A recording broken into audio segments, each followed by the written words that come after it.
outro episódio de Advanced Pod Cast, o podcast mais escola velha da blogosfera e da Terceira Terra. Hoje então com o nosso querido Rei Uz Jr. e aqui Paladino Sam falando sobre Baldur's Gate, Planescape, Icewind Dale e etc. Vamos lá, meu caro Uzi, apresente-se para os nossos ouvintes. E aí galera, eu sou o Rei Uzi do uzi.com.br e estamos aí para falar sobre esses videogames de escola véia. Go for the eyes, Boo! Go for the eyes! Yeah! Tranquilo, então vamos na ordem cronológica da coisa, né? Vamos do mais antigo de todos pro mais moderninho. Baldur's Gate. O que você tem pra me falar sobre isso? Cara, Baldur's Gate foi aquele jogo de computador que me fez perder muita aula, viu? Daqueles que você fica jogando até 4, 5 da manhã e você fala, puta, mas tem prova. e não consegue parar, né? Ainda mais pra quem jogava D&D era perfeito, né? Só que você tem que lembrar da frase que dizia lá, hein? O seu personagem não come e não dorme, mas você precisa. Mas você precisa. E que era uma coisa que eu tinha que ficar me forçando a lembrar, porque que jogo viciante, cara. A história dele te puxa pra dentro do jogo e quando você vê, já passou 2, 3 horas, você não percebeu ainda. Não, e não sei se já tá na hora de falar disso, mas eu quando ia fazer personagem, acho que eu passava umas 2, 3 horas pra fazer um personagem, cara. Porque, pelo menos no Baldur's Gate, você só fazia o seu personagem, né? O resto era o grupo. No Baldur's Gate 1, na realidade, você só podia fazer você mesmo, pelo que eu me lembro. No Baldur's Gate 2, você pode ter uma muquetreta aqui, de você entrar como multijogador, e aí ele te pergunta, jogar online ou jogar com um grupo feito? Aí você pode fazer o teu grupo. Mas dava muito trabalho. 6 pessoas né? na versão D&D. Tava. E assim, cara, nada substitui os NPCs brigando entre eles, entendeu? Por causa de uma atitude que você fez. É muito. O que é o mais carismático no jogo, pra mim, na minha opinião, é isso. Né? Ver a Jarreira brigando com o Minsky, por exemplo, era impagável, cara. Impagável. Eu adorava, eu ficava dando corda pra essas briguinhas dele, sabe?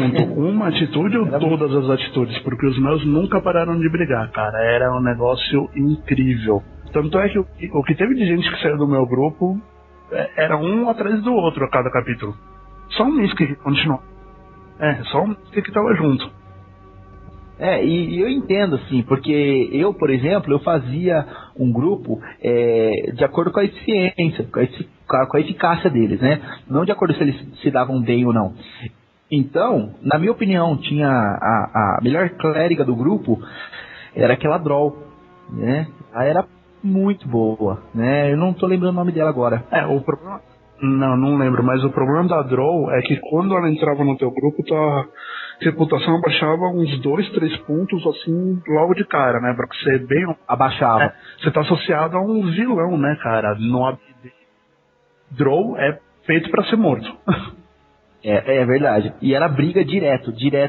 O que acontece, se eu não me engano, no Baldur's 2, é que você conseguia converter ela mudava de alinhamento, entendeu? Dependendo, claro, do seu alinhamento, porque o que eu achava muito legal no Baldur's Gate é que ele não incentivava você a ser maligno. Você, para ser maligno, você tinha muita penalidade, muita penalização em cidade, em comércio, tudo, e você não tinha quase bônus nenhum, a não ser um item ou outro que você recebia. O jogo não te bonificava por você ser maligno, pelo contrário. Go for the eyes, Boo! Go for the eyes! Yeah! E falando em tendências, qual foi teu primeiro personagem? Olha, o meu primeiro... Não, na verdade, assim, eu fiz um personagem e só joguei com ele. Eu joguei com ele eu joguei o... O 1 não joguei com ele porque ele era meio orc, né? Mas eu joguei o 2 inteiro e a expansão inteira do 2 com esse meio orc, que chegou até no nível 21, 22, parece. né? No Baldur's Gate 1 eu tinha um mago ladrão, porque ladrão no Baldur's Gate sobe de nível a jato, assim, né? E depois perde tudo também, né? Porque, bom, apesar de a questão do mago era bom, né? Equilibrava um pouco, né? A questão do mago, ele dava uma boa equilibrada na classe, né? De ladrão, porque no AD&D mesmo, o ladrão chega a partir do 5º nível, a única coisa que aumenta é dado de vida e seu bônus de ataque furtivo, né? Ataque pelas costas. Não ganhava mais muita coisa, assim. Não, é que eu fiz esse mago ladrão. O problema é o seguinte: quando eu cheguei no último lá, como é que é o nome dele? O chefão lá? O filho da puta que te prendeu no começo do jogo, né? Sarevok, o nome dele. Quando você chega lá com um mago ladrão, assim, a não ser que você esteja extremamente bem equipado e fez uma coisa, assim, bem overpower mesmo, é difícil matar ele, sabe? É bem complicado mesmo. Até que no 2 ele fica do seu grupo, né? Eu, particularmente, eu vou ser bem sincero, joguei quase sempre com paladinos, obviamente. Cara, paladino no Baldur's Gate é apelação. Porque, então, pra você fazer um paladino, você já tem que ter pelo menos carisma 16 ou 17, né? Aí, então, esse valor era fixo na sua planilha. E aí você ia rolando os outros valores, sabendo que o carisma pelo menos não ia baixar. Então você ia rolando, aí você tem que ter, acho que uma força mínima também, então não era abaixo de 14, ou seja, você sempre conseguia paladinos muito bons, né? O único problema do paladino, por assim dizer, no próprio Baldur's Gate, era que muitas missões, principalmente no 2, que tem aquela associação dos ladrões da sombra e a outra galera lá que é todo vampiro, você basicamente não conseguia se aliar a ninguém, você cortava quase que a missão inteira, porque tinha umas atitudes um tanto quanto maléficas que você tinha que tomar. Ou você caía mesmo, você virava um paladino caído e tava nem aí. O bom do paladino também é que nessas partes onde tinham vampiros também, ele se dava super bem, né? Tanto o clérigo também, né? Tinha uma... a vantagem de destruir o mal e destruir os mortos, né, cara? Isso é impagável, não tem como mudar. Mas você tem razão. Quanto a essa categoria vampiro, tudo era imbatível, muito bom. Mas assim, o que mais me marcou mesmo no Baldur's Gate foi o Baldur's Gate 2, por conta desse personagem que eu fiz, meio orc bárbaro, que era muito divertido, cara. Mas vamos falando do 1, né? Porque eu acho que tem muita coisa a falar do 1, né? Bom, vamos lá. De cara, primeira coisa do 1, pra quem é nerd de verdade, comeu Forgotten, almoçou Forgotten, dormiu com Forgotten. Depois que teu mentor morre, aparece o Elminster. Sim, senhoras e senhores, é o Elminster, aquele velho barbudo de vermelho. É um desenho meio tosco do Elminster, mas é o Elminster. Bom, a gente não pode se apegar pelo gráfico no Baldur's Gate, né? Ainda mais se você tendo os jogos de hoje em dia, né? Realmente o gráfico não era os melhores, mas não era isso que importava, né? Mas ele aparece... Nosso computador era Windows 95 também, né? 486? Pois aí não facilitava em nada o gráfico. Era, mas ele aparece logo de cara, né? O que eu sempre achei interessante do Baldur's, tanto o primeiro quanto o segundo, é a ideia de roteiro. Como ele fazia pra você se importar com o teu personagem, pra você realmente querer criar a história dele. Porque tudo que parecia ponta solta ia se fechando de um jeito ou de outro. Você ficava na pilha pra tentar resolver aquele enigma, resolver aquela missão, pra poder descobrir o que iria acontecer com você depois. Não é bem como uma aventura de mesa, que as coisas às vezes se ignoram e não vai ter influência nenhuma no teu futuro. Cada missão lá tem, tanto aqui no Baldur's 2, por exemplo, se você não consegue encontrar o desgraçado que envenenou a Jaheira, dá uns 4, 5 dias ela morre. Mas ela de volta. Ela morre. Agora eu lembrei de uma coisa que eu sempre odiei de Baldur's, cara, principalmente do primeiro. Aquele maldito bichinho do começo, cara, que vinha 10, 12 gritando. Lembro, cara. E o pior, o marido da Jarreira, por qualquer coisa ele saía correndo. Você lembra disso? Uhum. Filha da mãe, cara. Ele era um elfo medroso, né? Aí é meio redundante também, né? É. pra D&D era. Ele, cara, esses bichinhos eram terríveis. E ele ainda, qualquer coisa que dava nele... Bom, magia de medo pegava todas nele, né? Todas. E ele saía correndo por nada. Dava um ódio. O primeiro vilão foda da primeira tela é aquele urso que tem lá pro lado noroeste. Quando você vai subindo, que você encontra com o Alistair, ele fala, olha, vocês têm que seguir pelo caminho pra chegar na cidade, blá blá blá, mas não saia da rota, porque se você sair da rota, coisas perigosas acontecem. Qual é a primeira cagada que você faz? Você vai lá longe, né? E aí você encontra um urso, cara, e você toma um pau do urso. A primeira morte é com o urso, eu acho que todo mundo... É com o urso, realmente.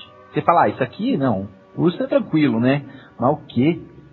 Nunca apoiou tanto de um bicho assim, de um urso, né, cara? O que é mais assim, o que é mais legal no AD&D, no Baldur's Gate, né, é que quando você matava geralmente uma criatura difícil, a recompensa era muito legal que ele deixava no corpo, né? Eu me lembro assim que o bicho que mais me matou no Baldur's Gate foi a Anki-Hag. Cara, a Anki-Hag acabava comigo no começo. Sabe? Até lógico, chegou a um nível em que eu conseguia cuidar dela, legal. Mas até chegar, acho que no 5º nível, 6º nível, cara, ela acabava com o meu grupo inteiro, sozinha. Só que aí quando eu consegui matar ela deixa a carapaça dela, né? E ela a carapaça é pesada pra caramba, você não consegue carregar muitas delas. Porque senão... Só o Minsc. Só o Minsc. Senão você não anda. Então assim, o Minsc carregava umas 2. Aí eu tinha um bárbaro meio orc que carregava mais uma, ou mais 2 no caso, e tal. E mais pra frente você conseguia fazer a armadura de Anki-Hag. Muito legal, cara. Eu particularmente... Era uma armadura... Fala da armadura. Não, que era uma armadura média, né? Não era uma armadura pesada, mas te dava uma proteção como se fosse uma armadura pesada. Era bem legal. Eu, honestamente, eu tomava muito pau de troll porque eu nunca lembrava de colocar magia de fogo na Natalie. Nunca lembrava de colocar magia de fogo nela. O que eu fazia com o troll era o seguinte: eu derrubava eles do braço mesmo, normal, e quando eles estavam mortos, eu ia lá e usava a flecha de fogo e mandava um em cada um que estava deitado ali. Aí conseguia matar. Porque ficar usando coisa de fogo direto assim nele era difícil, né? E ele é muito difícil, ele regenera muito. Muito rápido, né? Muito rápido, cara. E se você deixa eles caídos lá, já eles levantam e voltam de novo, você fala, eu já matei você, pô. Fica morto. E tem que usar fogo mesmo. E até você lembrar disso, né? Por que esse cara não morre? Aí você tem que lembrar, puta, tem que dar dano de fogo nele. Não, e o pior é que tinha uns que tinha que dar dano de gelo. Uma coisa punk do Baldur's era a tentação que ele te dava de você mudar o nível de dificuldade, né, cara? Porque tinha a D&D normal, com as regras bonitinhas, a dificuldade era aquela que era o nível médium de um jogo qualquer. Tinha a versão ignorante, tinha a versão fácil. A graça da fácil é que você subia de level muito rápido, só que também as recompensas eram menores, né? Até porque, como eu disse, né, se você tinha um ladrão, qualquer armadilha que você detectasse e desarmasse, você ganhava XP. Então você subia muito rápido de nível, né? Às vezes teu nível tava teu grupo tava no nível 3, 4, você já tava no 5, 6. Né? Como ladrão, né? Pelo menos. Mas também não adiantava muito você ter um nível muito alto e teu grupo não, né? Você tinha que estar todo mundo mais ou menos junto, né? Agora, uma coisa do Baldur's 2, que é um macete pra quem ainda joga e estiver ouvindo, a ideia é, qualquer missão que você fizer pra uma igreja, depois qualquer 500 PO que você der, 1000, se você tiver, sobe de 1 a 2 pontos tua reputação na hora. Então, caiu, faz isso daí que é a melhor coisa pra aumentar tua reputação. Que essa era a coisa mais chata do jogo, cara. Qualquer atitudezinha que você tinha, tua reputação ia pro brejo. E aí o preço ficava mais caro, missão não aparecia, Era uma desgraça. Dinheiro compra tudo, né, cara? Nada, Compra no até AD&D dinheiro compra até os deuses você comprava. Every hamster has his day. Mas se entre o Baldur's 1 e o Baldur's 2, que era muito maior, em questão de jogo, né, em tempos de hora jogada, qual que você preferia? O Baldur's 1 por ser mais direto, ou Baldur's 2 por ter milhares de sidequests? Eu, particularmente, sempre preferi muito mais o Baldur's 2, principalmente porque, assim, depois que você já conhece a história, você já sabe o que fazer, não tem muita graça, você quer dificultar a coisa, né? Então, o que eu fazia? Eu pegava aquela extensão que tem lá, o Throne of Baal, Que começa a partir do nível 20, né? de 15, ele começa no nível 15, na realidade, se eu não me engano. 15 ou 17, tá por aí. Você começa ali, você salva o personagem, e eu voltava pro jogo normal, pra no jogo normal, com a dificuldade mais alta, ter um personagem pra poder bater, pra ficar mais divertido.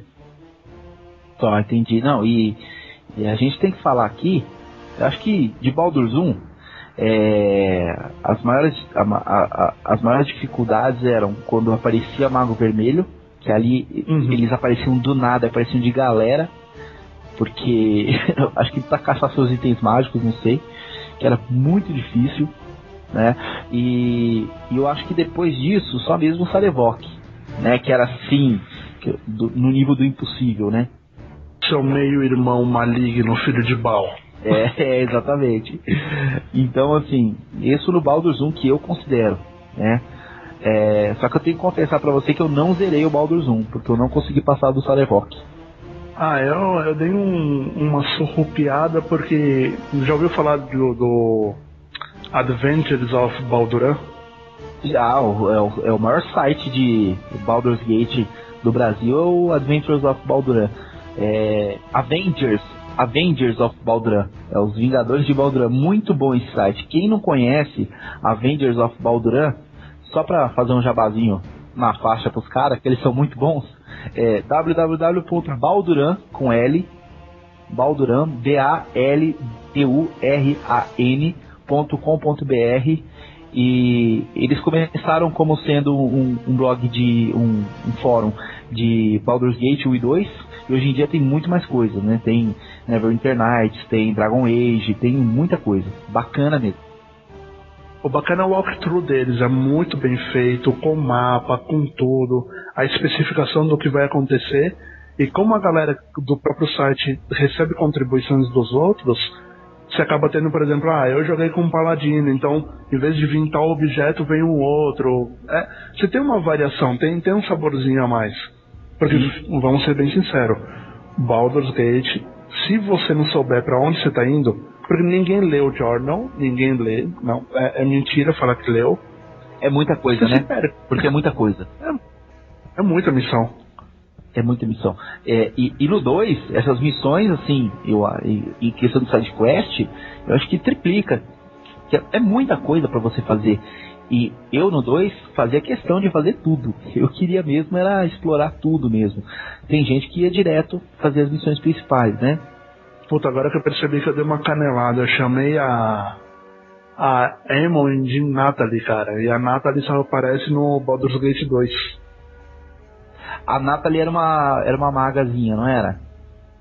Era uma maga nobre que queria ajudar os pobres e oprimidos. Gostosa pra caramba. E aí...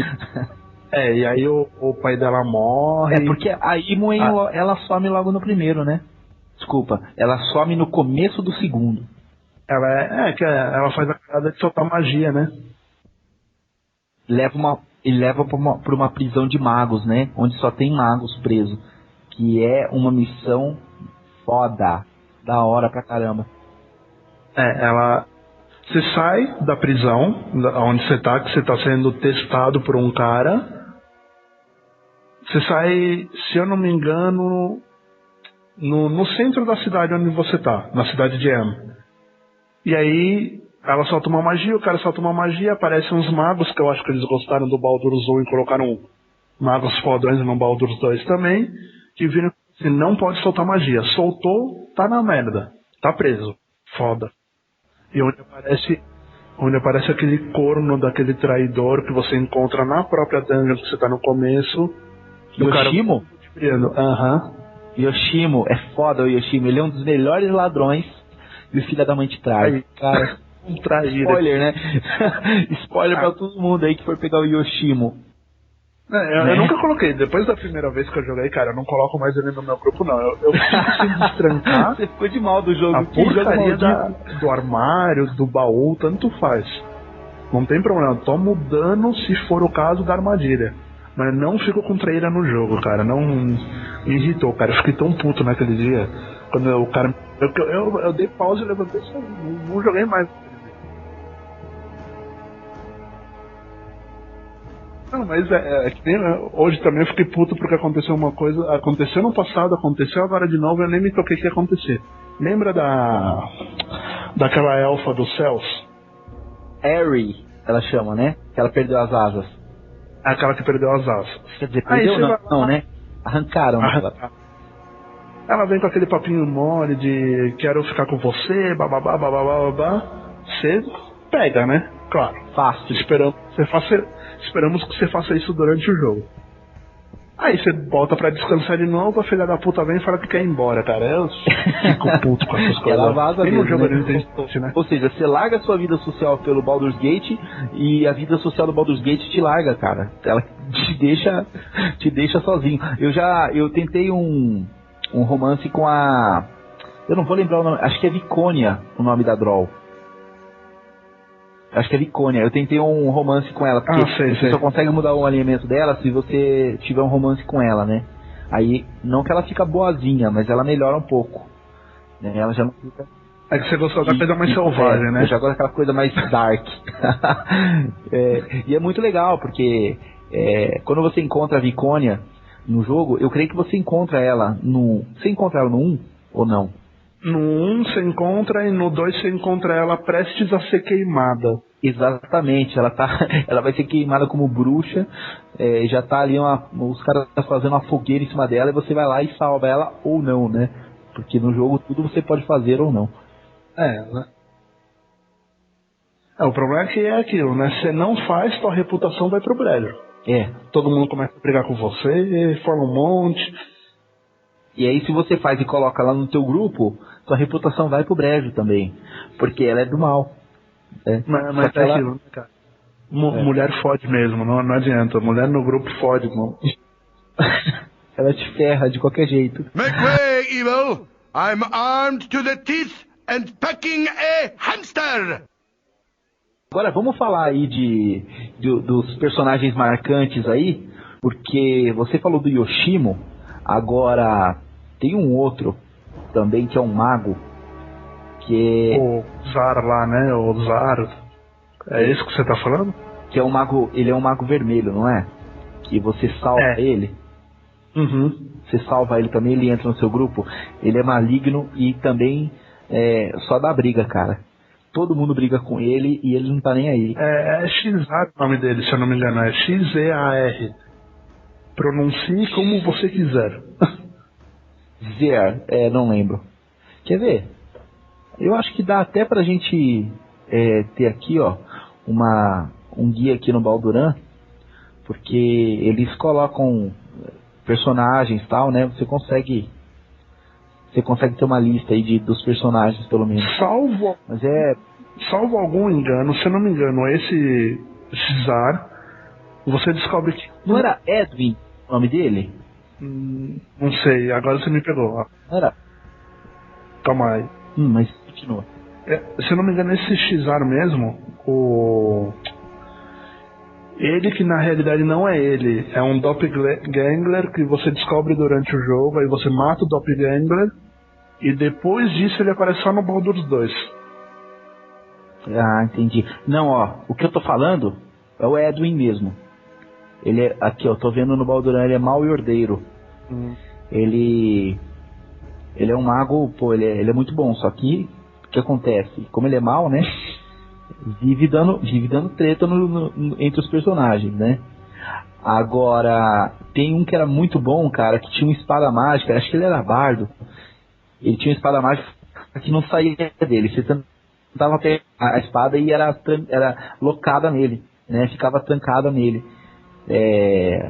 Como é que ele chama? Agora não vou lembrar. Pô, não tô lembrando também não, mas assim, icônico, cara, é o Misk. Não adianta, o Misk é sinônimo de Baldur's, entendeu? Não, é muito bom, cara. É muito bom a maneira como você liberta ele no começo do 2, que ele tá preso junto com você, né? O cara puto. E você deixa o cara puto, ele entra em Berserk, destrói a prisão dele e vem em cima de você. Aí ele aí ele se liga. Aí ele se liga. You are a smart one.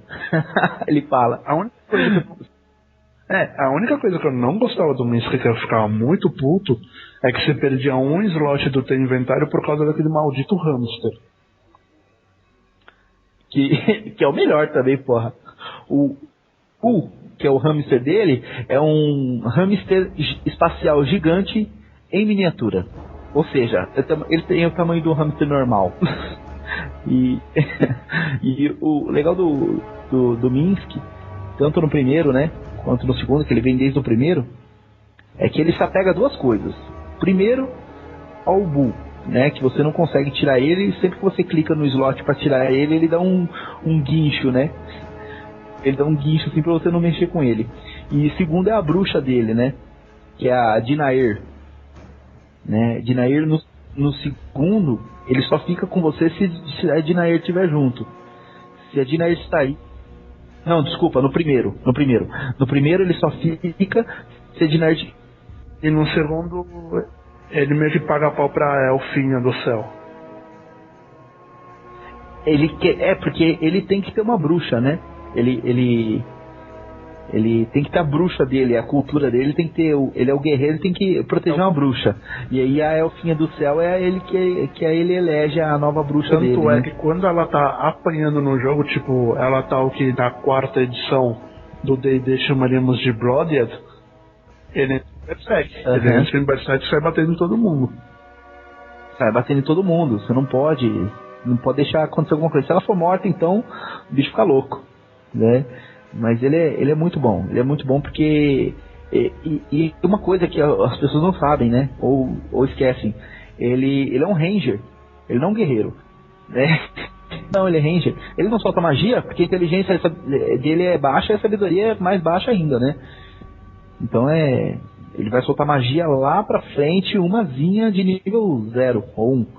Mas ele bate muito.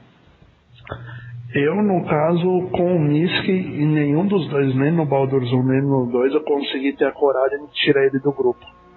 Eu achava hilário. Não dá pra tirar ele do grupo. Quer ver? Tô te mandando aqui, ó, um link falando sobre os NPCs ali no Balduran. Até se você quiser depois colocar no post. Ah, tranquilo. Né? Porque tem todos aqui, por exemplo, o Minsc, cara, ele tem força 1893. Quem jogava D&D sabe que isso é absurdo. Maior que isso, né? Porque o maior, o limite para humanos era 1800, né? Que você tinha que jogar. Mas sabe o que é um absurdo dessa força dele? O pior de tudo? É que quando você não conseguia destravar nenhum cadeado, nada que tivesse trancado, ele também não conseguia. Ele falhava no teste de força. É verdade, porque tem certos baús que não são comuns assim, né? Não são abertos comumente. Você tem que ter a chave, ou você tem que ter uma habilidade muito boa pra abrir aquele, né? Achei um personagem aqui do Baldur's 2 interessante da gente falar, que o sonho dele é virar cavaleiro, mas na realidade ele é um clérigo. O Anomen. O Anomen. O cara mais complexado com a bondade. Cara, Não, só pra tomar, né, esse assunto de paladino e clérigo, e também dando um spoiler gigante, tem um paladino muito legal no 1, que se eu não me lembro ele chama Justinus, se eu não me engano. Acho que sim. Justanos, alguma coisa assim. E era um paladino fodão no 1. né? No 2, você tá passando por uma missão e tem uma emboscada de lobisomens. Na hora que você vai ver, você mata os lobisomens e vai pegar o loot, né? Vai pegar, vasculhar no corpo. Um dos lobisomens tem o símbolo sagrado Justanos. Deixa eu ver se o nome dele é Justanos mesmo, pra gente corrigir isso aqui, peraí. Eu sei que, cara, você fala, puta, eu matei o paladino do outro jogo, cara. Quem nunca jogou, quem jogou só o 2, tudo bem, vai achar uma curiosidade. Mas quem jogou ele virou que legal, o personagem virou um lobisomem, um licantropo, e você vai lá e mata ele, cara. Puta que foda. Uhum. Só pra corrigir. O nome do paladino é Ajantes. O interessante é que essa mesma ideia, fazendo um gancho para um jogo que a gente vai falar depois, se der tempo, é o Neverwinter Nights. Não sei se você lembra, no Neverwinter Nights tem uma missão que você tem que achar um monte de lobisomem, e um deles, por sinal, era um clérigo, um ranger, uma coisa dessas, que pertencia à igreja local que foi a que te deu a missão, e que infelizmente estava espalhando a doença da licantropia. Eu sei. E você se une a uns caçadores de lobisomem, não é?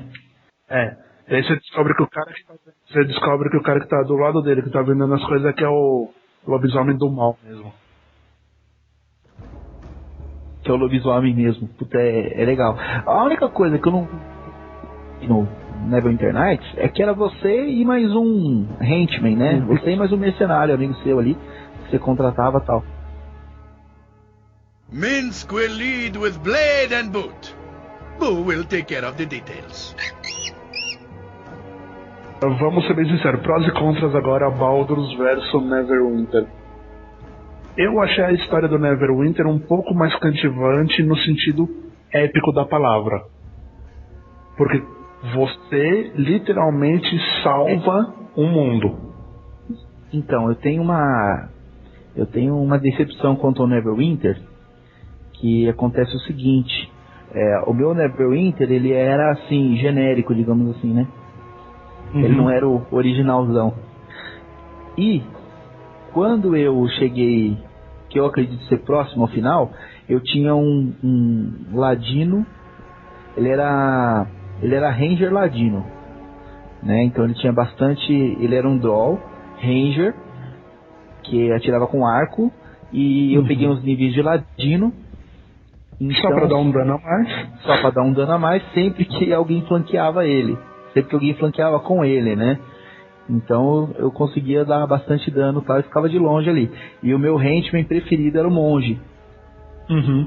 Aquele anãozinho pirado. Anãozinho monge. Aquele bicho parecia um Wolverine, cara. Ele batia muito. Só que no final, sem querer estragar muita surpresa aí de quem não jogou, tem uma hora que você vai falar com aquela paladina, não tem? Tem. Que vai se apaixonando por você depois do grande amor da vida dela ter morrido. Exatamente. E ela tá ali junto com os caras que não são muito do bem, assim. Você fala, o que ela tá fazendo ali, né? E tem um portão que você tem que abrir, né? E entrar. O meu jogo travava nesse portão. Eu não tinha chave, não achava chave, eu não tinha como dar pick lock no portão de jeito nenhum, não tinha como abrir, não tinha como passar, o jogo travou. Depois eu fui até mesmo no Balduran ver qual que era o walkthrough, né? E falaram que alguns jogos tinham que era um bug, né? Eu fui colocar esse patch que corrigiu o bug e aí o jogo perdeu de vez. Eu acabei perdendo tudo do jogo. Aí eu fiquei bastante bravo e não quis voltar a jogar com outro, porque esse meu já tava no nível 20 e poucos. O que eu gostava muito do Neverwinter e que fez me apaixonar, ao contrário de Balduran, Baldur's Gate, é o fato de que a gente tem a Under Mountain, cara, e D&D tem que ter Under Mountain, não adianta. É verdade. E era muito... Não, mas em questão de gráfico, em questão de jogabilidade, né, que qual era a grande diferença do Neverwinter para o Baldur's Gate? Não tinha porcaria do taco. O D&D, o Baldur's Gate era AD&D, né? E o Neverwinter Nights já era pendendo pro D&D terceira edição, né? Se não era totalmente fiel, era bastante, porque tinha classe de prestígio e tudo, né? Era bem 3.0 mesmo. Tinha uma outra coisinha um pouco destoante, mas era bem 3.0. Já tinha feat, já tinha a lista de skills, né? Já tinha bastante coisa. O que eu apanhei, pelo menos no Baldur, até conseguir entender como é que fazia pra diminuir a CA... É complicado, porque você tem que... Primeiro, quem nunca jogou AD&D tem que ler uma baita de um manual de regras, né? Então, que é praticamente um livro de AD&D. É muita coisa, né? E as pessoas não leem aquilo. Então, assim, infelizmente, o Baldur's Gate não é um jogo para todo mundo. Porque se você não for apaixonado por RPG, porque ele é muito RPG mesmo, você não vai gostar desse jogo, né? Você não vai se adaptar. Você tem que manjar de pelo menos AD&D, você tem que manjar alguma coisa. Questão de classe de armadura, questão de que armas você pode usar, que armas você pode usar na outra mão, né, na mão sua, se você não for ambidestro, inábil se você não for ambidestro, questão de classe, questão de raça, né, é tudo AD&D mesmo. Então, se a pessoa não conhecer, se for um leigo no assunto, por exemplo, o garotinho ganha do pai dele um jogo desse, ele vai penar. Ele vai penar pra conseguir ir bem nesse jogo, né? Vamos fazer uma correção, vamos lá. Um garotinho dos anos 90 ia penar. Um garotinho dos anos 2000 ia ficar puto por um jogo de qualidade tão ruim de gráfico. Comparado com esses Resident Evil e tudo mais. Sim, em questão de gráfico, com certeza, né? Apesar do jogo ser extremamente cativante, o gráfico dele não é o que é hoje em dia, não, o forte. Mas só que tem outra coisa, né? Eu creio que hoje em dia a garotada então se recusa muito mais a ter que ler e aprender. Pô, se ela tem um World of Warcraft que tem tudo na mão pra ela, por que ela vai ter que ler um baita do manual de regra pra aprender a jogar um jogo de PC, né? Ela vai lá e cadastra no World of Warcraft e pronto, junto uma guilda, tá ótimo pra ele. E não é só o livro de regras não, cara, porque também tem o texto da própria história. Se você não lê, sair clicando à toa, você faz muita cagada. Texto, você tem que saber inglês, apesar de que no Baldran o pessoal fez uma tradução já muito boa, por sinal. Um outro errinho, né, mas passa. Não, muito boa, coisa que o rapaz que fez a tradução se esmerou muito mesmo, demorou inclusive para sair, porque cada ponto se ele tinha dúvida, ele jogava até no fórum para saber o que o pessoal achava, sendo que ele mesmo falava, olha, a decisão é minha, mas quero saber a opinião de vocês. Então, muita coisa. Por exemplo, ele traduziu Ranger como mateiro, né? E ficou mateiro, para ele é mateiro, né? Não importa se a Devir traduziu como patrulheiro ou se a Devir não traduzia na época. Cara, né? Vou ser bem sincero, patrulheiro me lembra um cara comendo rosquinha parado no meio da estrada. Te lembra o Texas Ranger. Mas, cara, se você for ver mesmo, é por aí mesmo, né? Porque os Rangers, né, dos Estados Unidos, exatamente, eles são patrulheiros, né? Mas mateiro traz uma sensação de nostalgia mesmo, aquela coisa de você estar embrenhado no meio da mata, você ser um com a natureza. É que nem druida, da imagem mental. Não adianta. Nesse caso, o patrulheiro, ele lembra mais um cara que cuida das fronteiras, né? Ele fica meio cuidando das fronteiras, né? Mas, particularmente, eu gosto do termo, né? Patrulheiro.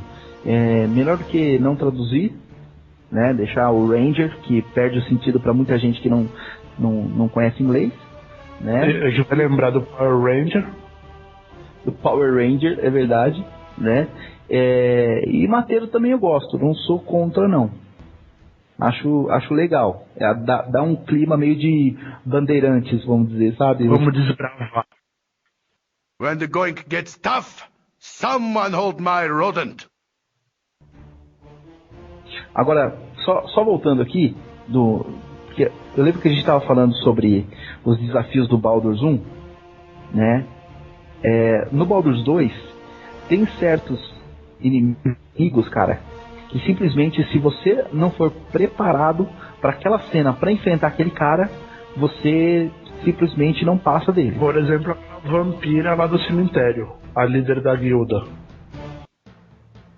Aquela vampira do cemitério é uma delas. Outro tem um Lich. Se você entra, você fica vendo as partes do cara pela cidade, não é? E tem o sarcófago dele, cara. Você entra e abre aquele sarcófago e ele sai de lá de dentro do sarcófago. Simplesmente você tem que ter uma estratégia já especial pra matar ele, cara. Eu vou ser bem sincero, até hoje eu não consegui matar o cara. Eu continuo tentando, mas não consegui. Agora, o meu orgulho, que foi na cagada que eu descobri, mas foi uma coisa linda. Lembra aquele dragão negro que fica numa floresta próximo da cidade do encontro comercial? Sei. Então, que seria uma fortaleza das sombras, que era de Amaltor, que foi tomada e tudo mais. É um que fica dormindo, que você consegue se esgueirar por trás dele? Não. Né? Não é bem que ele tá dormindo. Você recebe uma pedrinha de um espírito que ele fala, se você não atacar o dragão, ele não te vê. Ah, lembrei. Aí você vai passando. É um dragão negro. E um belo dia, eu tava lá brincando, né? Eu falei, o que será que acontece se eu atacar o feitiço desintegrar no dragão, né? E não é que desintegrou, cara? Deu certo, cara. A chance disso é muito mínima, cara. E todo, assim, sem brincadeira, todo mundo subiu de level naquele momento. Foi histórico. Deu um quick save ali, né? Porque não ia perder a chance, mas claro, nunca mais eu tentei fazer também. Nossa, cara, eu acho que um cara, ele precisava jogar o Baldur's Gate com aquele software que grava o que você tá fazendo, que filma basicamente tudo que tá passando no seu monitor, né? Porque tem certas coisas, cara, que vale colocar na internet, tá ligado? Certos diálogos, certas coisas. Você tem que lembrar que eu joguei nos idos de 95 e 96, então a tecnologia ainda não tava pra tanto, né? Isso não existia ainda, né? Pois é. Como eu disse, eu joguei também faz muito tempo, então assim, tem muitas coisas que eu não me lembro. O que eu me lembro é como é que os caras faziam pra matar aquele Lich. O que eles faziam? Você já tinha que estar num nível bem grande, porque geralmente você chega num nível bem grande, não, um nível bem alto. Geralmente você chega já no nível médio ali, né? Sei lá, nível 10, 11. Mas pra matar ele... 12 estourando. Você tem que chegar nele pelo menos nível 20. Ou voltar nele, né? Você tem que estar, sei lá, porque você tem que ser capaz de lançar time stop. Porque ele lança... Que é o que o puta lança. É o que ele lança. Porque o que acontece? Dizem que você tem que ir lá com o Yoshimo ou então com o personagem ladrão que saiba fazer armadilhas, né? Então você enche o local antes de abrir o sarcófago com armadilhas de time stop, né? Então quando ele entra, quando você chama ele, né? Quando você abre o sarcófago, na hora que ele aparece, ele já aparece em cima de uma armadilha de time stop. E aí ele fica parado, e aí você manda além. Porque o que acontece? Ele primeiro é um fantasma, e depois, um segundo depois, ele se transforma em Lich. Que aí, nossa, aí você não consegue mesmo. Então, e aí começa, né? O feitiço de reverter feitiço, o feitiço de ficar imune a arma, ataque mágico, e vai, né? Exatamente. Então, quando você pega ele nesse 1 segundo antes dele se transformar em Lich, aí você consegue bater nele. Que aí você tem que descer a porrada mesmo, mas se não, cara, é muito difícil. É aclamado assim, um dos mais difíceis, né? Uma coisa que eu sempre me perdi, cara, que eu nunca consegui entender aquele labirinto direito.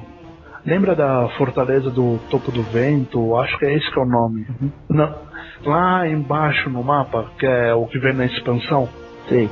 Que tá conquistada por demônios e você tem que entrar e descer o cacete em todo mundo. Sei. Lembra no segundo ou terceiro andar que tem um elfo louco, tem 4 espelhos e dependendo de cada espelho que você for, você vai parar num lugar. Terrível aquilo. Uhum. Aquilo ali é... O meu problema eram as sucubus, cara. Eu nunca sabia se eu deixava a sucubus drenar um pouco de energia ou não.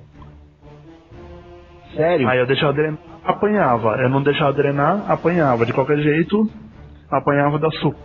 De qualquer jeito apanhava delas. O que porque esse jogo é famoso pelo seguinte: ele vai indo fácil, né?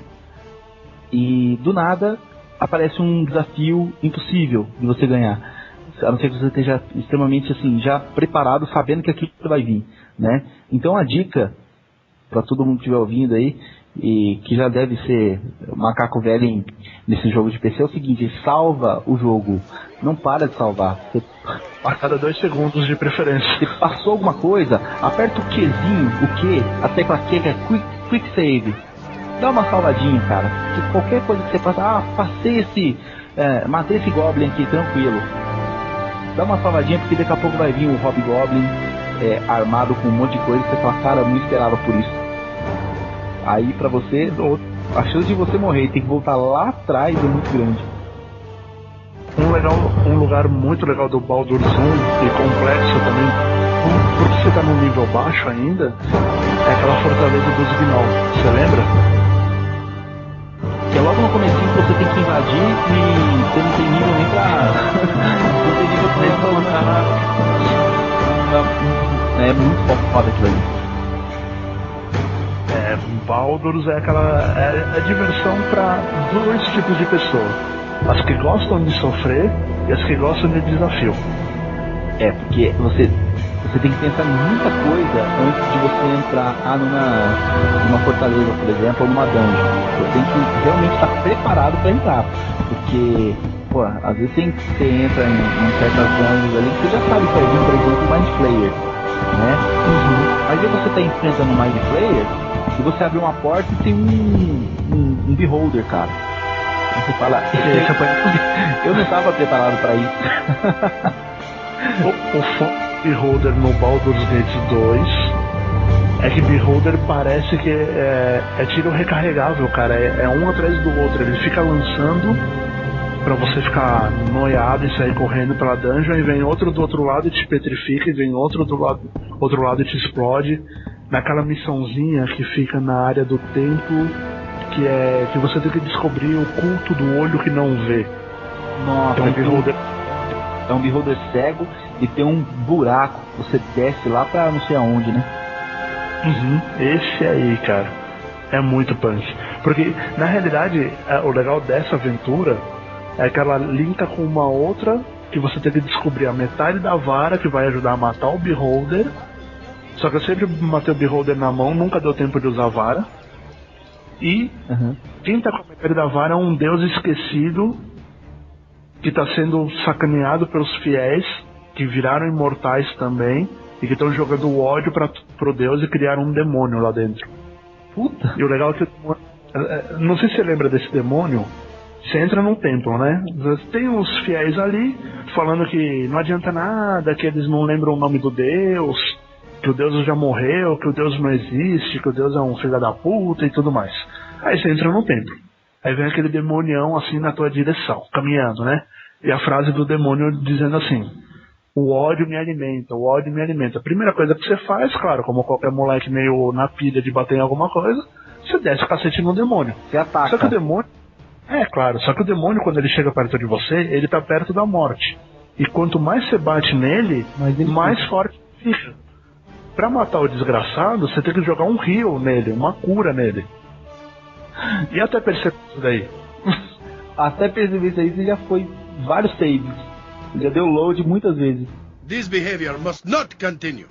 Feel the burning stare of my hamster and change your ways. É punk, cara. O Baldur's tem detalhezinhos muito ínfimos que, se você não prestar atenção, você apanha. E apanha muito. No Baldur's 1, você tem a nítida sensação de que quem fez o jogo jogava RPG mesmo, jogava o AD&D, né? Porque tem certas coisas que você fala, puta, isso aí meu DM, é coisa do meu DM, cara, de fazer. É coisa que eu deveria ter feito com meus, né? Tem jogos que você vê lá, é um jogo de ação tal, com temática medieval. Mas o Baldur's não, cara. O Baldur's, o pessoal da BioWare, né, que é BioWare? É a BioWare mesmo. BioWare, né? Não, o pessoal joga, cara. Você tem certeza que o pessoal joga AD&D. Porque... Eu comecei a jogar Baldur's porque o meu antigo mestre de 3.0 falou que a gente ia mudar pra D&D e achou que era mais fácil a gente descobrir as regras do AD&D jogando Baldur's do que lendo os livros. Olha só, isso foi uma inovação, hein? Foi uma sacanagem também, né, cara? Porque acabou viciando a gente em duas mesas, né? Uma virtual e outra real. E assim, como ponto negativo, tanto do Baldur's 1 como do Baldur's 2, é que o multiplayer dele era uma bosta, né? Não adianta. É que ainda não existia essa ideia de multi, né, cara? Era você sozinho na tua casa, horas e horas de diversão sem fim. E aquilo, né? Dava até pra você jogar multiplayer e dava pra você jogar você na sua casa e eu aqui na minha, a gente jogar junto. Tinha como, até. Apesar da conexão já ainda ser discada e tudo. Só que aí eu te digo, né? Conexão discada, pagando quase R$2 um minuto, como era aquela tarifa escrota. O pessoal só jogava depois da meia-noite, né? Que pagava um pulso só.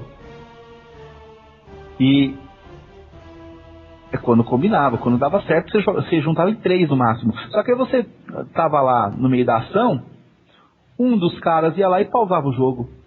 Porque tinha a opção de qualquer um pausar o jogo, né? Pra você tomar as ações e tal. Até aí tudo bem, porque às vezes o cara é mago, ele precisa pausar pra ver as opções dele, né? E aí quando ele pausava pra ir no banheiro, você ficava esperando o cara, velho. Porra, o cara não volta logo. Não, eu tava comendo um lanche aqui. Puta merda, era foda. E você tava na pira da ação, né, cara? Porque Baldur's é ação atrás de ação. É muito difícil ter uma parte chata de Baldur's. E assim, até as conversas, até a parte dos diálogos, você tem que prestar atenção nas opções dos diálogos, né? E eu gosto muito do fato do Baldur's, ele te dá diversas opções de ação. Você pode não fazer a missão agora, mas você pode voltar lá depois e fazer aquela missão. E fora o lado, né, que você pode jogar tanto pelo bem quanto pelo mal, só que pelo mal não era... Você podia jogar, mas pelo mal não dava muito prazer, assim. Não compensava. O crime ali não compensava. Porque às vezes a única coisa que compensava você perder um pouco de reputação é que, aí vai um spoiler gigante também, se você não jogou você pula um pouco essa parte, é quando você se transformava no filho de Baal. Porque sempre que você se transformava naquele monstrão que batia pra caramba, você perdia aí de reputação, né? E outra, né? A ideia do jogo inteira é essa tentação. Você sabe que você tem um sangue corrompido, por assim dizer, dentro de você. Como é que você vai lidar com isso? Você vai deixar acontecer ou você vai ser um cara bonzinho? Magic is impressive. But now, Minsk leads! Swords for everyone! Tanto quanto de Baldur's 1 e 2, quais são suas opiniões sobre Icewind Dale? Olha, Icewind Dale eu joguei o 1, eu acho, que era que você construiu seu próprio grupo, né? No 1 e no 2 tem essa função, você pode ou jogar sozinho, e aí você encontra NPCs no meio do caminho, ou você monta teu grupo. Eu acho que o 2 foi o primeiro em que você podia construir todo o seu grupo, né? De uma forma até rápida, né? Você construir seu grupo de 6 completamente, né? E perdia um pouco o charme de não ter NPCs brigando entre eles, né? Não ter uma discussão e tal. Mas o jogo em si, ele segue bastante as premissas do Baldur's Gate, né? E o gráfico um pouco melhor também, né? O que eu achava bacana do Icewind Dale é que eles conseguiram dar um charme para uma região que, durante o jogo mesmo de mesa de RPG, nunca é muito bem explorada pelos mestres, que é a espinha do mundo. Toda essa região norte, por assim dizer, Você só vai começar a se empolgar com ela depois que você começa a ler os romances do Drizzt, né? Que, aliás, o Drizzt aparece no Baldur's 1 e 2. Pelo menos no 2 ele me deu um pau servido. Eu nunca mais... Nunca mais tenta bater em NPC. Em NPC, ele te arrebenta. Mas depois que você começa a ler, você começa a se interessar pela região, né? Das 10 cidades, né? E o bacana de conglomerado, né? O bacana do Icewind Dale, pelo menos o primeiro, é a história de você ter que encontrar a gema para você conseguir bloquear um portal da onde está começando a vir um monte de demônio. O Icewind Dale, pra ser bem sincero, era genéricos, né? Que era uma coleção que eu tinha. Mas o Baldur's Gate não. O Baldur's Gate ele era firmeza mesmo. Mas então o que aconteceu? Comigo, você lembra-se de uma parte em que tinha umas pedras que ficavam rolando e que você tinha que atravessar as pedras e Sei. Se ela encostasse você era morte na hora? Imediata. Era tipo um save or die. Então, naquela parte, meu jogo dava um bug que eu não conseguia passar aquela parte. E aí você cai só, né? Não tinha save. Não tinha save, eu não conseguia desenvolver a partir dali, entendeu? Então eu tive que dar uma abandonada. Mas, pra ser bem sincero, eu já abandonei porque eu tava muito na pilha do Baldur's 2, né? E eu tava jogando junto com o Baldur's 2. E o Baldur's 2 estava muito mais interessante porque eu já estava em nível alto, já estava jogando Throne of Baal, né? E pra mim estava muito mais interessante, assim, então eu acabei me apegando mais ao Throne of Baal por conta dos personagens também, né? Que pra mim, né, os NPCs até eram mais interessantes do que um grupo inteiro de PCs, né? De personagens jogadores, como é no Icewind Dale. Você faz um grupo de personagens jogadores, né? Já nos Baldur's Gates você faz um personagem jogador e o resto são NPCs, né? Então, o que me fez apaixonar pelo Icewind Dale foi que eu comecei a jogar justo quando eu tinha ficado puto com o Yoshimi. Então eu sabia que ninguém ia me traumatizou. Ali pelo menos ninguém te trai, né? Agora, uma coisa que eu sempre brinquei com o pessoal das minhas mesas e tudo mais é que Baldur's Gate é ótimo pra quem é player, pra quem gosta de ser player. E Icewind Dale é ótimo pra quem gosta de mestrar e quer ver o que poderia acontecer num grupo mais ou menos daquele nível. Você consegue montar uma história só baseada no Icewind Dale e prever, por assim dizer. É um mini oráculo que a BioWare deu pra gente de presente. Sim, só que, claro, roteiro por roteiro, Baldur's Gate é um pouquinho melhor. E eu, principalmente porque no Baldur's Gate, aliás, quem tiver interesse, tem um que eles chamam, né? Chamado trilogia. Você tem que ter, né? Mas você tem que ter os jogos, tanto o Baldur's Gate 1 quanto o Baldur's Gate 2 e as expansões. Só que esse patch ele une tudo. Então você consegue jogar através do Baldur's Gate 1, automaticamente ele exporta o seu personagem para Sons of the Sword Coast, né? E muito depois bom. depois ele exporta o seu personagem pro Baldur's 2, tá? E você sente como se estivesse jogando um jogo só, né? Então é uma grande saga, onde você começa desde o nível 1 e vai parar no nível 20. Sei lá até que nível vai, cara. Vai, o céu é o limite a partir daí, né? É muito, né? São de Baal. Exatamente. Ou então o abismo é o limite, né? Você que sabe, você pode escolher pra onde você vai. Go for the eyes, Boo! Go for the eyes! Yeah! A história do Baldur's Gate que a gente tá falando, a gente acabou não revelando, né? Porque às vezes a pessoa não quer spoiler, mas às vezes ela gosta de ouvir, né? O que é o Baldur's Gate 1 e 2, né? Você saberia dizer aí? Mais ou menos, né? Vamos lá, o Baldur's Gate 1 começa mentindo pra você. Essa que é a verdade. É verdade. Você é adotado por um cara, você treina com um cara, vem uma pirralha chata pra cacete te encher o saco na biblioteca, ela fica te seguindo, aí o teu tio vira, ou o teu mentor, ou chame como você quiser, vira e fala assim, ó, o negócio é o seguinte, a gente vai pra uma cidade que eu tô esperando um camarada meu, o bicho tá pegando em algum lugar e você tem que vir comigo, você não tem opção. Aí você vai, né? Você sai, vai andando, aparece um cara todo de preto, dá uma sova no teu mentor, e você, bem bundão, bem primeiro nível, você sai correndo. Aí aparece você chorando no meio do caminho, aparece essa pirralha de novo chata, e aparece o Elminster. Aí você já acha que você é foda e você vai até a cidade encontrar as pessoas. Quem são as pessoas? A Jaheira e o namorado dela, ou o marido dela. É, aquele E aí de marido aí a história se desenvolve, que é você descobrir que na realidade você estava sendo, entre aspas, manipulado e protegido por todo mundo e caçado por metade do outro mundo, porque você tem o sangue de Baal. Que Baal, pra quem não conhece Forgotten, pra quem nunca ouviu falar, teve uma época que os deuses desceram pra Faerûn. Desceram pra literalmente descer o cacete no povo de Faerûn. E aí, Baal foi um desses, né, cara? E Baal, como todo bom deus, né, Alazeus deixou um monte de cria por aqui. Uma dessas crias é você. Não, Baal era conhecido por copular com tudo que se mexesse, né?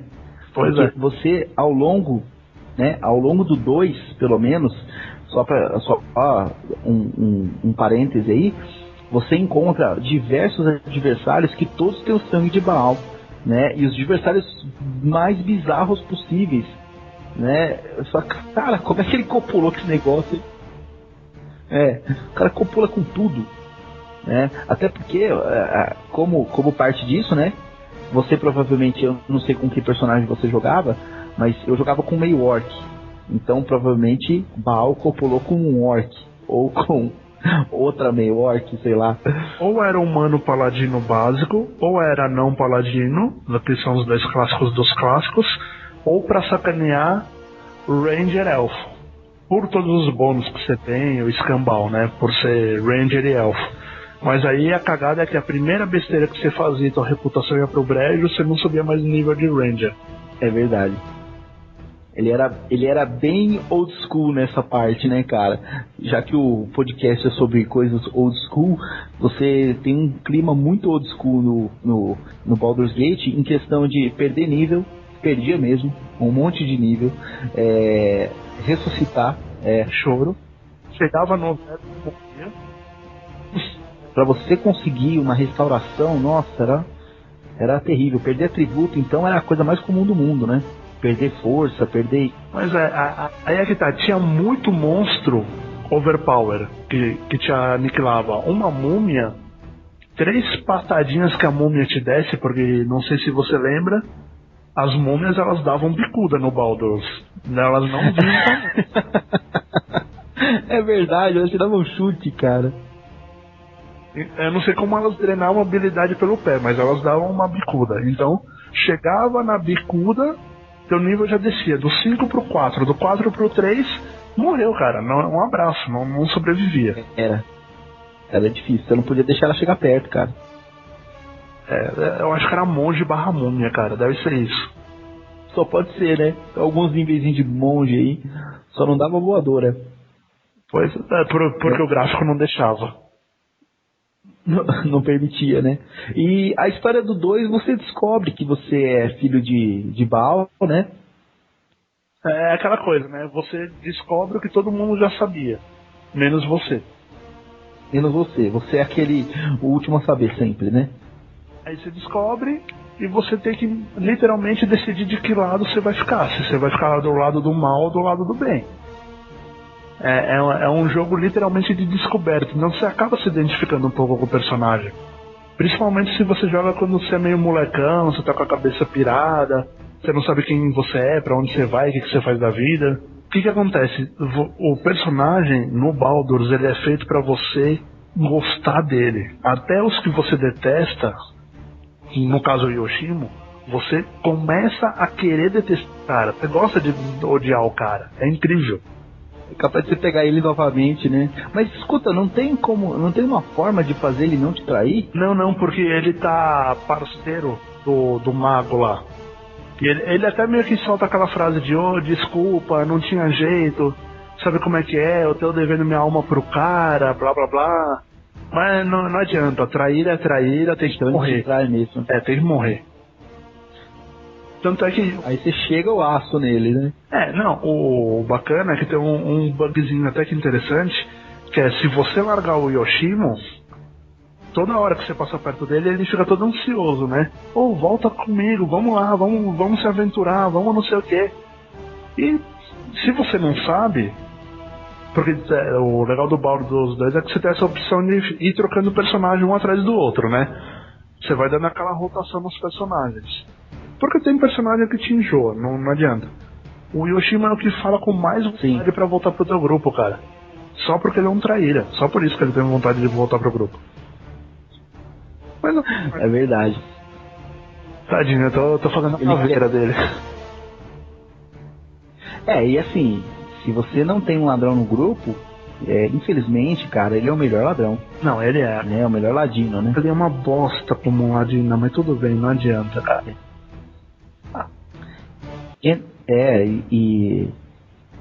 Por isso que assim, o Baldur's Gate, ele parece que ele te empurra pra você ser ladino, né? Uhum. Porque todos os ladinos que aparecem, eles acabam te ferrando. E aí você, dá uma curiosidade danada você ter um baú na tua frente e não conseguir abrir, cara. Você fala, o que tem aí, né? Será que tem uma poção aí? Eu vou chamar será que tem ouro? Eu vou chamar o Yoshima, é complicado, né, cara? Não, o bacana é que circulou na net durante um tempo, não sei se você lembra, aquelas frases, o que eu aprendi com RPG, né? E tem uma que define RPG de jogo, de computador, que é: eu aprendi que é bacana entrar na casa dos outros e pegar tudo que eles têm. Exatamente, você entra, pega tudo. Alguns falam, o que você tá fazendo na minha casa, né? Mas a maioria não fala nada. Você ignora, você vai. O difícil era assim, no Baldur's 2, você tinha que pegar sem o proprietário ver, porque se ele visse, ele chamava os guardas. E tua reputação ia pro... Os guardas eram os Flame Fists, não era? Era, Flame Fist. Um bando de... Cara, era muito difícil matar. Pelo menos no nível mais... Não dava. Não dava pra você enfrentar os caras, você tinha que... Você tinha que arregar mesmo. Eu fiz um bugzinho uma vez, também na cagada, que eu entrei lá nas docas, entrei na casa de um cara, né? Que era pra completar a missão, que tinha que pegar um diário pra caguetar o cara. Entrei nas docas e tava o secretário dele, né? O escravo dele. Só que, eu sabia que tinha que pegar o diário, só que eu sabia que tinha que pegar num outro dia depois de fazer uma outra parte da missão. Mas eu tava meio revoltado mesmo, fui lá pegar na louca. Peguei, o cara chamou os guardas, eu saí correndo da casa, aí eu vi que os guardas não me seguiram, né? Toquei a vida. Outro dia depois, eu entrei de volta na casa, estão os guardas lá travados me esperando. Te esperando, até você voltar. É muito. Eu lembrei não, né? Eu pesquisei aqui o nome do Demilite, que é impossível de matar. Ele chama Kangax. Não, tem... Esse cara é pra anotar, viu? Porque tem gente que começa uma nova campanha de Baldur's Gate 2 e se prepara inteirinha só pra esse combate. Só pra bater nele. Só pra matar esse cara. Eu nem sei se ele dá muita coisa assim, muita coisa boa. Realmente eu não sei mesmo. Mas eu acho que é aquela sensação de que você tá puto. Você tá tão puto com o cara que é a honra que tá em jogo, não é o XP mais. Você já quer, né, arrebentar ele. E tem uma coisa muito legal, assim, que daria um podcast só disso, que são os bugs de Baldur's Gate, né? Nossa, tem um monte. Tem uns bugs. Tem muita coisa. Você vai... Alguns falam que são easter eggs, né? Uhum. Agora, A gente sabe que é bug deles. Tem uns bugs como esse que você acabou de falar. Que os guardas ficam presos e não vão atrás de você. Você rouba e tá tranquilo, né? E você aproveita, cara, porque não é sempre que acontece, não. E fora os famosos cheat codes, né? Uhum. Você consegue entrar na programação do jogo, né? Dá uma alteradinha. E escrever. E dar uma alteradinha, modo Deus, modo munição infinita, modo pontos de vida, dinheiro infinito, que é o que o pessoal mais gostava, né? De ter dinheiro para gastar até. Uma coisa que você me fez lembrar, que me deixava extremamente revoltado, cara, que eu não entendia porquê. Lembra que volta e meia você ia falar com o NPC e falava assim, né? Você completou a missão. Você sofreu, você matou o cara e você fala, bom, agora eu vou falar com o cara que deu a missão, vou ganhar um ouro a mais, vou ganhar um XP a mais e tá tudo certo, né? Aí você clicava lá pro vagabundo, o vagabundo aparecia assim, fulano está muito ocupado no momento. E ele tava parado, ocupado.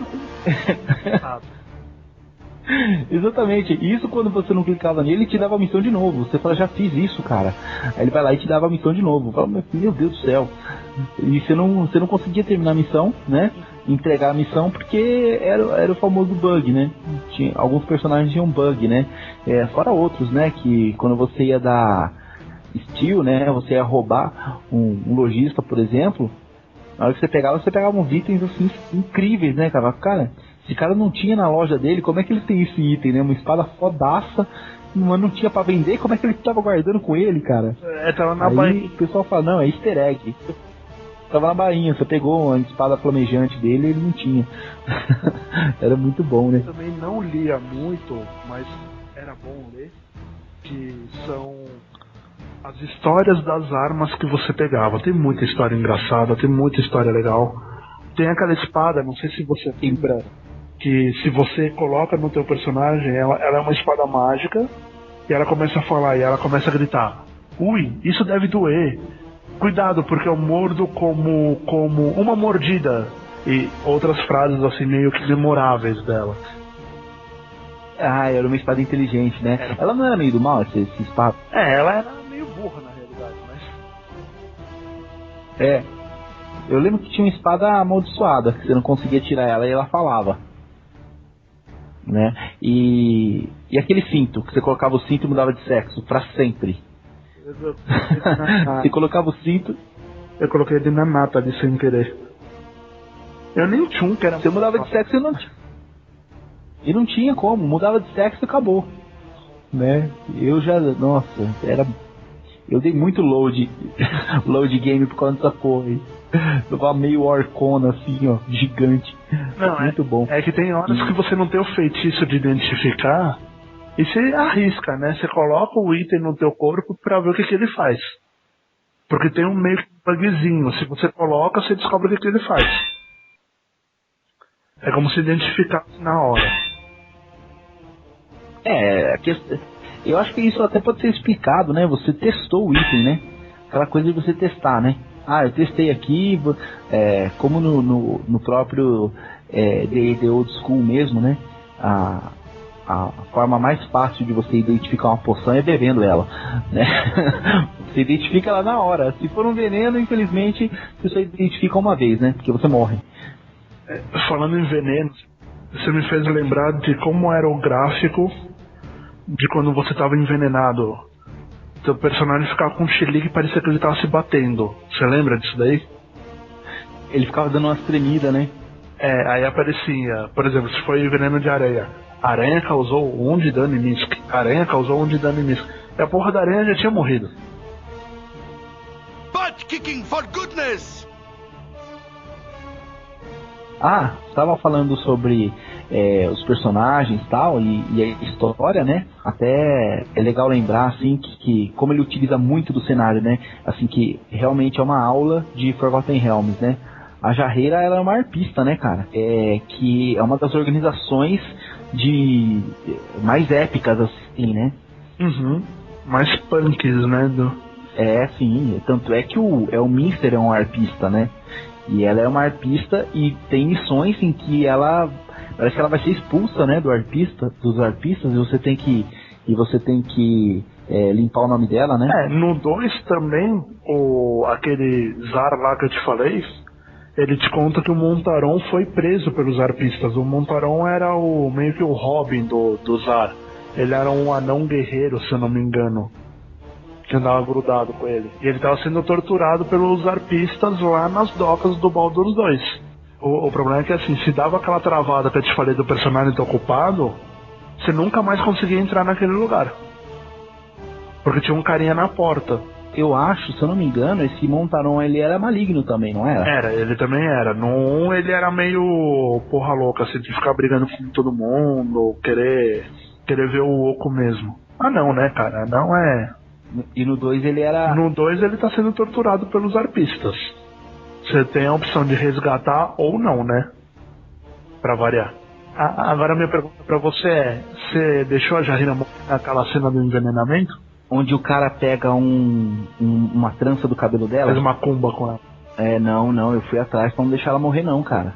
É uma missão até contra o tempo, né?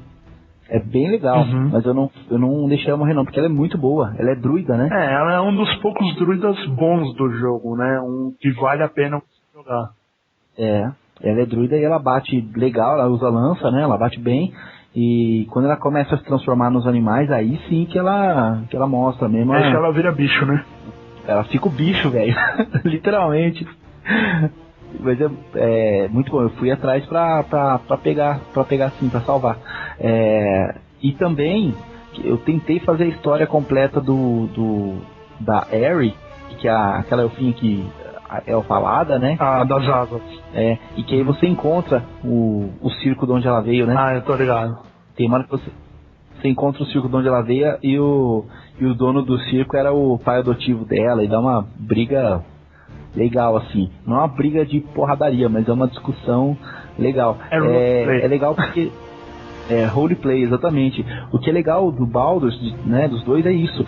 Você tenta resolver a vida, né, dos NPCs, porque eles também te dão quests, né, pra você avançar a história deles, né. A da Elfalada eu não fiz não, porque eu me senti abusado de depois de levar ela pra cama no dia seguinte ela vazar, não foi mais atrás.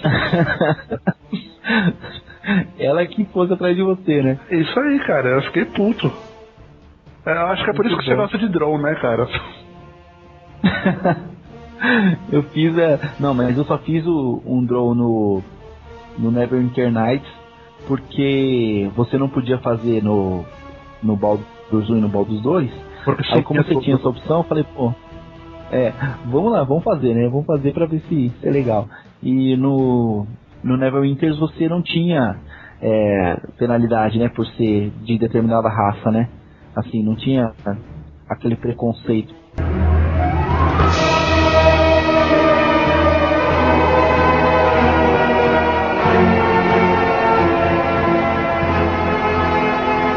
Ou lembrar de monstros fodas do Baldur's pra matar. Qual que você selecionou aí? Cara, eu recomendo evitar, né, na realidade. O Basilisco. Não, o Basilisco, ele aparece logo no começo, basicamente na terceira missão por aí, você não tá no nível decente ainda. Tem um cara que é treinador de Basilisco, não sei se você lembra. Lembro, cara, é terrível, cara, é terrível. Tem uns escorpiões gigantes também, não é? E tem aquele verdão que sai do chão, o Ankhead. Você lembra? Que eu tava falando pra você, que a Ankhead aqui, cara... Aqui me dava mais trabalho. Aqui, o monstro que mais me matou em Baldur's Gate, nos dois Baldur's Gate, foi a Ankhead, cara. Porque assim, eu insisti em querer matar ela e ela me matava. E aí tem certas missões que você tá lá no subsolo, ela aparece. Simplesmente ela aparece atrás de você e te lança veneno, ou ácido, né? Ela era muito difícil, cara. A classe de armadura dela super baixa, assim, era... Cara, e é uma coisa, por isso que a gente tava falando de salvar, né? Que é uma coisa que você tá andando simplesmente na floresta, né? Pra chegar em algum lugar, ela aparece... Só pra fazer uma, entre aspas, não é uma correção não, mas é só pra quem tá nos ouvindo. Quando você falou classe de armadura muito baixa, a gente tem que lembrar que é AD&D, meninos e meninas. Ou seja, quanto mais, melhor. É verdade. Por isso que do taco, né? Para acertar classe de armadura 0. Que 0 era o parâmetro de classe de armadura baixo, né? Que aí se você tinha um personagem aí com -2, eu acho que era o máximo, né? Assim, era... O máximo não, mas pelo padrão, né? Era uma classe de armadura... Você chegava os 3 ali no talo. Se você colocasse a melhor armadura, as melhores proteções e tudo, você chegava com -2, -3 no máximo, assim. -4 muito raramente. E com certeza, com -4 ninguém te acertava. Olha que legal o que tá aqui. Avengers. XP do Ankhead, 975. XP do Basilisco, 7.000. XP de um bandido que aparecia aos montes, 65. Ou seja, você tinha que matar muito bandido pra conseguir encarar um Basilisco, né, cara? Ele era muito foda. Não, eu tô vendo os monstrinhos aqui no Avenger, cara, é punk. Outro monstro que me deu muito trabalho, mas eu até consegui matar ele, era um golem de adamantium que tinha. Você lembra disso? Eu lembro. Ele ficava parado numa parte que você precisava passar, e ele ficava parado. Aí pra você passar, você tinha que enfrentar ele. E era difícil, cara. Ele tinha uma habilidade que ele usava haste nele mesmo, que ele agia mais rápido, né? Então ele batia muito, cara, e muito rápido. E muito forte. E sem contar as resistências que ele tem, né? Não, você tinha que ter arma, acho que mais 2 pelo menos pra acertar ele. Aí vale uma dica também pra quem nunca jogou Baldur's e quer começar a jogar. Arqueiros são legais, mas são uma bosta no jogo de RPG de computador, gente. Porque você tem que comprar flecha o tempo inteiro, aquela porra acaba e quase nenhum dos monstros é vulnerável à flecha. Isso é legal pra quando você tá matando o Goblin, né, cara? Que você dá 2 flechadas e o bicho explode, mas tudo bem. Assim, tudo bem. Você acha uns arcos bem apelões, assim, né? Arcos muito bons. Mas o arco sozinho não adianta, porque você tem que achar as flechas muito legais, né? Muito boas. E são caras e são difíceis. Aqui, ó. Chuta qual é o XP de um urso. Um urso? Bom, eu vou chutar aí uns 300. O Black Bear, seria o chilezinho, 175. Uhum. Aquela porcaria daquele urso que aparece na primeira fase, 650. Na primeira fase, cara, você tá nível 1 ou 2 e aparece um bicho desse. E o desgraçado tem 50 PVs, ou seja, mais do que o teu grupo inteiro, por assim dizer. Lembrando pra quem pra quem não jogava AD&D, 50 PV era muita coisa, cara. Hoje em dia, se você pegar na 4ª edição, um Goblin tem 50 PV, né? Pois é, não. E outra, né? Você consegue apanhar de kobold agora na 4ª edição. Porque é estratégia. Nessa época não tinha tanta estratégia assim, mas era mais ser macho mesmo. Era uma arma boa e não parar de bater. Você não podia ficar cansado. My hamster is getting antsy. If we be adventurers, let us adventure. Então, Uzi, que nota que você daria pra Baldur's 1, Baldur's 2? Pode ser junto, pode ser separado, você escolhe. Tá, eu vou escolher Baldur's 1 separado de Baldur's 2, né? Porque merece uma nota específica pra cada um. Baldur's 1, eu dou nota 9 pra ele, porque ele, pra quem joga AD&D, é essencial. Pra quem gosta de RPG em si, é essencial jogar Baldur's Gate. A história dele é muito cativante, os NPCs são muito cativantes e você realmente entra no jogo, né? Ele te puxa, né? Baldur's Gate 2, cara, eu dou 10. Eu vou dar 10 porque, além deles terem melhorado o gráfico, tudo o que eles fizeram no Baldur's Gate 1, eles ampliaram e melhoraram no Baldur's Gate 2. Tanto em questão de raça, quanto em questão de classes, né? Então ficou É muito mais divertido. Eu recomendo todo mundo jogar o 1, mas assim, o 2 é a cereja do bolo. O 2 é obrigatório. Do 2, né? Não, é obrigatório, cara. Assim, uma pessoa até pode começar jogando o 2, que vai adorar, mas o 1 também é muito bom pra você dar uma... Você já conhece, quando você chega no 2, você já sabe tudo que está acontecendo, você já sabe tudo que se passou, né, pelo 1, você já enfrentou tanta coisa, então como é realmente uma continuação, você já está apegado aos NPCs, aos personagens, tudo, né, então é muito legal. Bom, eu para Baldur's 1 eu vou dar 9, porque inicialmente você apanhar de um urso é um tanto quanto traumatizante, é um negócio que te chateia logo de cara. E pra Baldur's 2, cara, não adianta. Eu continuo na minha campanha mesopotâmica de morte ao Yoshima, então eu vou dar 8, porque tem esse vagabundo no jogo. Não adianta, eu peguei ódio do personagem. Eu realmente fiquei traumatizado com esse cara. Vai 1 ano de terapia no mínimo por culpa dele. Por culpa do Yoshima? Por culpa dele. Pô, mas é só você jogar de novo sem pegar ele, né? É só matar ele logo de cara. Aí, quem sabe, eu me sinto um pouco mais aliviado. Tá certo. E Icewind Dale, o que você me diz? Icewind Dale eu vou juntar 1 e 2, porque até mesmo porque eu não joguei todos, né? Pelo que eu vi, é um jogo muito bom, mas por você não ter tanta interação com NPCs no seu grupo, o seu grupo ser feito inteiramente de personagens jogadores, apesar disso ter o seu lado bom, eu acho mais legal você ter a interação com os NPCs, porque a história dos NPCs te dá mais quests, mais coisas para você fazer durante o jogo. Nesse caso, todo mundo é personagem jogador, então você não tem mais quests relacionadas ao seu grupo, né? Então eu dou nota 8, porque apesar deste probleminha, né, que na minha visão, tem gente que vai achar isso um lado bom, né? Pra mim esse é um probleminha, só que o gráfico dele é muito bom e a história também é muito boa e o cenário também, né? A espinha do mundo é muito legal também.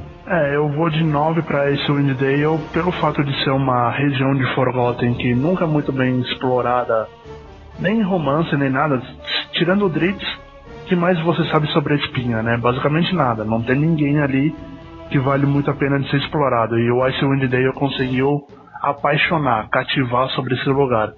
E também pelo laboratório, como eu tinha falado um pouco antes, né? Você pode criar 6 personagens, fazer um laboratório e ver como seria mais ou menos a tua mesa de RPG, como uma prévia, como um sabor. Claro que o player sempre acaba fazendo coisas que você nem espera no mundo real. Quer dizer, a missão do player é fazer isso, né? É fazer o quê, né? É fazer algo que você nunca imaginou que ele ia fazer, ele faz. Mas você tem razão, realmente esse é um lado muito positivo do Icewind Dale 1 e 2. E agora, como é taxado, o famigerado Neverwinter. Aquele que todo mundo ou ama ou odeia, e geralmente temos a galera meio que Star Trek e Star Wars, né? Os caras que só gostam de Baldur's e detestam Neverwinter, e os caras que só gostam de Neverwinter e querem que Baldur se exploda. O que você me diz? Olha só, o Neverwinter, ele deu uma revolucionada sim nos jogos de RPG por computador, né? Só que da mesma forma como o Icewind, que você só joga com um grupo de personagens jogadores, no Neverwinter você joga com um personagem só e o seu assistente, né? Ou seja, você acaba não tendo um grupo. E é difícil você pensar numa aventura de D&D solo, né? Raramente você consegue jogar solo com D&D. O legal do D&D é o grupo, né? Uhum. Aí, claro, né, que existe aquele software de criar mundos, né, de criar aventuras, onde você loga com vários personagens e tem um DM, todas pessoas, né, são pessoas que jogam, e o DM também é um cara que fica controlando lá o cenário. Eu não lembro o nome dessa ferramenta deles, né, que tem no Neverwinter Nights, que eu nunca utilizei mesmo, mas diziam que era assim, a coqueluche, né? Só que eu não... A prévia do The Insider é quase isso, né? Se você for ver bem, né? Só que assim, todo mundo, depois de um tempo, começou a perceber que era muito difícil, uma ferramenta muito difícil de se utilizar, né? Ficava assim, não dava para você criar mesmo uma aventura como você via no jogo, ou como todos alegavam, poxa, criei uma quest, criei um cenário, era muito difícil, a pessoa precisava de muita dedicação e muito tempo, que às vezes acabava, eu acho que não compensando. Bom, tendo dito tudo isso, eu ainda dou uma nota 9 para o Neverwinter, porque a história dele é muito boa, no geral, né? Os NPCs também são bons, as quests são divertidas, você consegue se perder no tempo também. O único defeito realmente é que você joga sozinho, né? Você não tem um grupo, né? Não é nem questão de jogar online ou não, é questão de você jogar só você e o seu assistente. De qualquer forma, não é uma coisa tão extensa quanto no Baldur's 1 ou no Baldur's 2, né? Então, pra mim, eu acho que fica aí. Bom, eu vou na obrigação de ter que dar 10 pra Neverwinter, porque tem 3 motivos na realidade, né? O primeiro deles se chama nível épico, porque é o jogo onde realmente o nível épico tá bem tratado. Se você conseguir subir, abre feat de nível épico, abre habilidade de nível épico. Então, gostei da mecânica da regra, foi bem fiel ao jogo de mesa. Segundo motivo é a nossa queridíssima e saudosa Undermountain, que só quem é realmente escola velha sabe como é difícil sobreviver naquele lugar e como vale a pena ficar naquele lugar. E o terceiro motivo é ir pro inferno. Só deixa eu te cortar um pouquinho. Esse lance da Undermountain, ele não é no básico, né? Ele é na expansão, né? Na expansão... Não, porque às vezes a pessoa vai lá e compra só o básico, né? Só o Neverwinter 1, e aí assim, não tem Undermountain no 1, né? É a expansão, mas que vale muito a pena, né? Eu acho que aí entra a dica. Se eu não me engano, o ano passado eu vi pela PC Games, uma dessas daí que faz CDzinho de jogo, eles estavam vendendo o Neverwinter Nights 1 com a expansão e o 2, e tava uns 30, 40 reais, uma coisa assim, tava acessível pra quem compensava, né? Então vale a pena. É bacana você explorar a Undermountain, depois ir pra Underdark e, como eu disse, você vai pro inferno, cara, e é muito legal o cenário do inferno, você ter que bater no Mephistóteles e tudo mais. É da hora. Pra quem nunca jogou essa parte, desculpa pelo spoiler, viu? Como eu, por exemplo? Pois é. Pô, bacana, cara. E tranquilo, e agora só pra encerrar, meu querido Uzi, pode fazer o teu jabazinho, pode falar um pouco do teu site, pode falar teu Twitter, manda um salve aí pros nossos ouvintes. Bom, primeiro eu queria agradecer ao Paladino Sam por ter me convidado para esse podcast muito divertido sobre um tema que eu adoro e que quase me fez reprovar de ano, que é o Baldur's Gate. Paladino Sam, vulgo CPM 22 a partir de agora, né? Vulgo Badawi. O meu Twitter é @uzi, e meu site que está hibernando no momento é www.uzi.com.br. Eu falo um pouco de RPG, um pouco de quarta edição, e não falo nada sobre 3.5 que eu não gosto. É isso. Eu agradeço a você, Uzi. Meu Twitter aí fica pra quem quiser, @paladino_sam. E bom, quem sabe a gente se encontra na próxima falando ou de D&D, ou de AD&D, e até mesmo, quem sabe, de vampiro, né, cara? Vamos ver o que aparece aí no próximo Advanced Pod and Cast. Um abraço, galera. Falou, Paladino, abraço. Falou, Lúcio.